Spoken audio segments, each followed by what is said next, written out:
please may I ask you to welcome to the stage for the opening session of the 6th LSE Asia Forum, LSE Director and President, Professor Craig Calhoun, and Senator Dato Sri Abdul Wahid Omar, Minister in the Prime Minister's Office.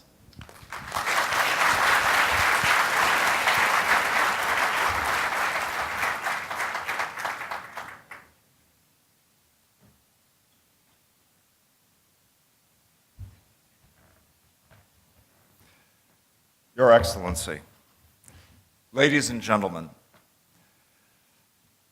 in case you were in any doubt, I am Professor Craig Calhoun, Director of the LSE, and I'm pleased to welcome you all to the 6th LSE Asia Forum.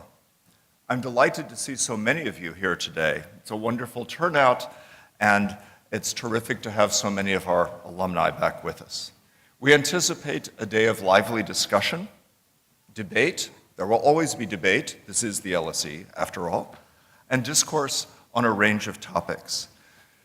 The sessions today address major issues for Asia and for the world: political, economic, social, and one of the messages is that it is very hard to separate the political, the economic, and the social in our contemporary world, just as it's hard to separate the fate of individual countries from their regions and from the whole world.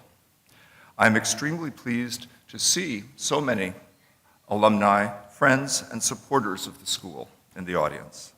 My colleagues and I have made the trip from London here to Kuala Lumpur in order to meet with you and to discuss, but also to demonstrate and to advance the relationship of the LSE to Malaysia and to the region.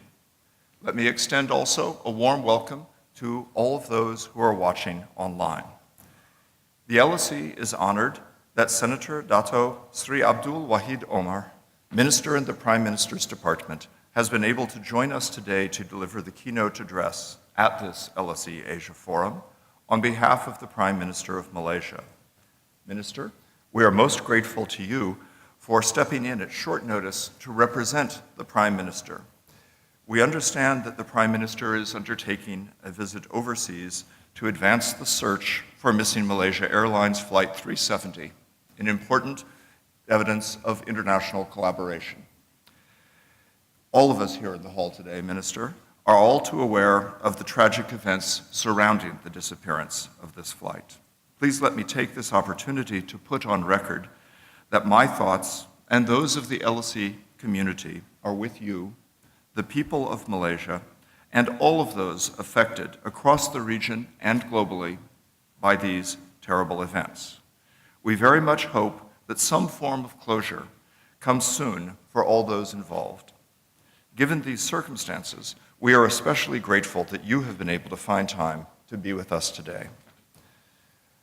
For those who are Twitter users in the audience, the hashtag for today's forum is #LSEAF. I know the Prime Minister of Malaysia is on Twitter, as am I. I have a feeling that our minister guest is maintaining a bit of privacy from the online activism. But I invite all of those who are here who wish to comment to do so. And I have to admit that I have a degree of jealousy in all of this.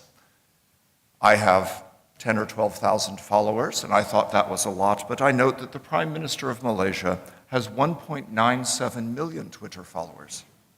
This rather eclipses my total. Minister, ladies and gentlemen, today's event and the previous 5 LSE Asia Forums have the agenda of connecting the school to the region, but most of all, addressing pivotal issues. The first of these forums took place 10 years ago, and the continuity in the series demonstrates the importance that LSE attaches to the region.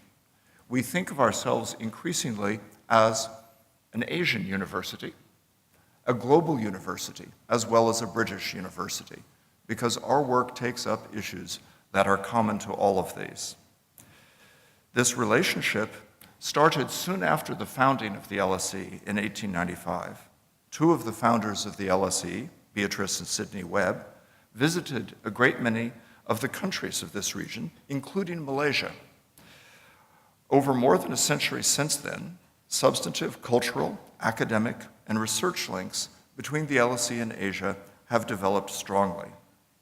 This includes the range of students who have come from Malaysia and elsewhere in the region to the school since nearly the year of its founding. We believe, therefore, that through its history, LSE has had a special role and influence in the wider community in Asia. Many LSE alumni have gone on to become leaders in politics, business, law, civil society, and the arts across the region and across the globe.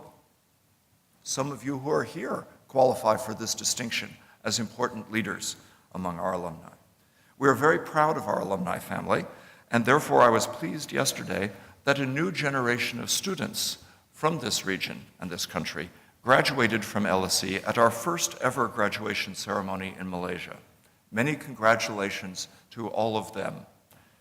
Events such as today's forum do not just happen. The school and I are therefore extremely grateful for all the support we have received from our sponsors. You will see these listed on the stage and in the program. Their support has been complemented by the tremendous assistance of the LSE Malaysian Alumni Association. And I want to record my great gratitude to Dato' Lee Hao Hyun and his colleagues for their support and assistance in this forum. Minister, ladies and gentlemen, I mentioned just a moment ago LSE's historical relationship with Asia.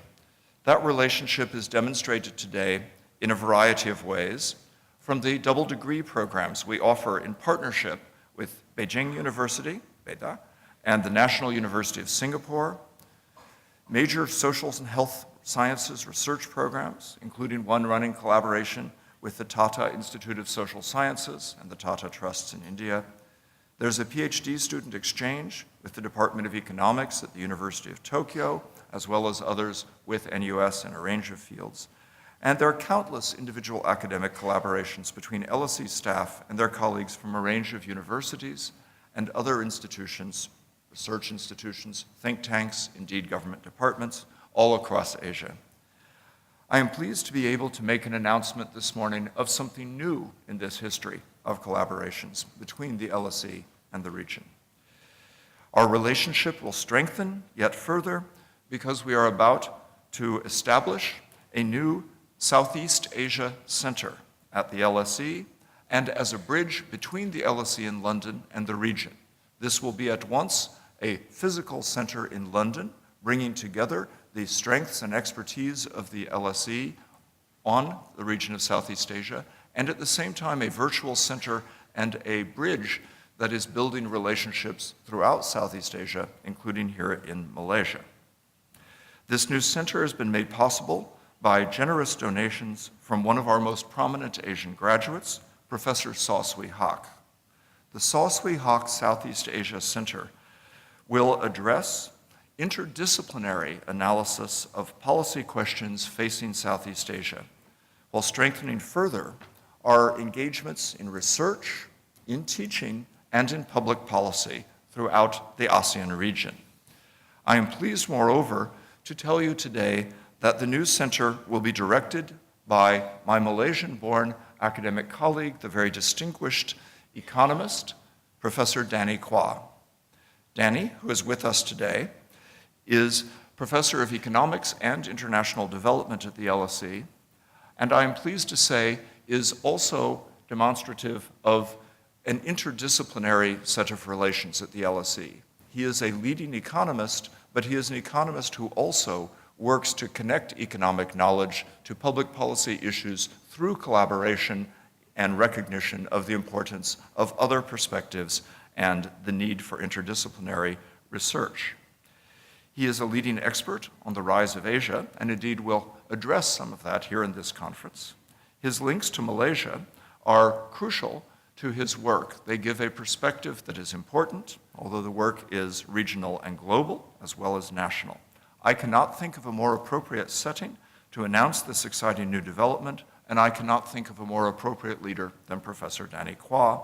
I express again my gratitude to Professor Saw Swee Hock for helping to make this possible financially. I am now pleased to welcome to the podium Senator Dato Sri Abdul Wahid Omar, Minister in the Prime Minister's Department, who will deliver the keynote address at this LSE Asia Forum on behalf of Datuk Seri Najib Tun Razak, the Prime Minister of Malaysia. I should say, by the way, that the Prime Minister also spoke at the first of these events, which took place in Thailand in 2004. So although we miss him today, we know that he is familiar with the LSE Asia Forum, and we're grateful. Dato Sri Abdul Wahid was appointed to the Prime Minister's Department in charge of economic planning in June 2013. Before his appointment to the government, the minister enjoyed an illustrious career in corporate and financial management, culminating in his appointment as president and CEO of Maybank, Malaysia's largest banking group, from 2008.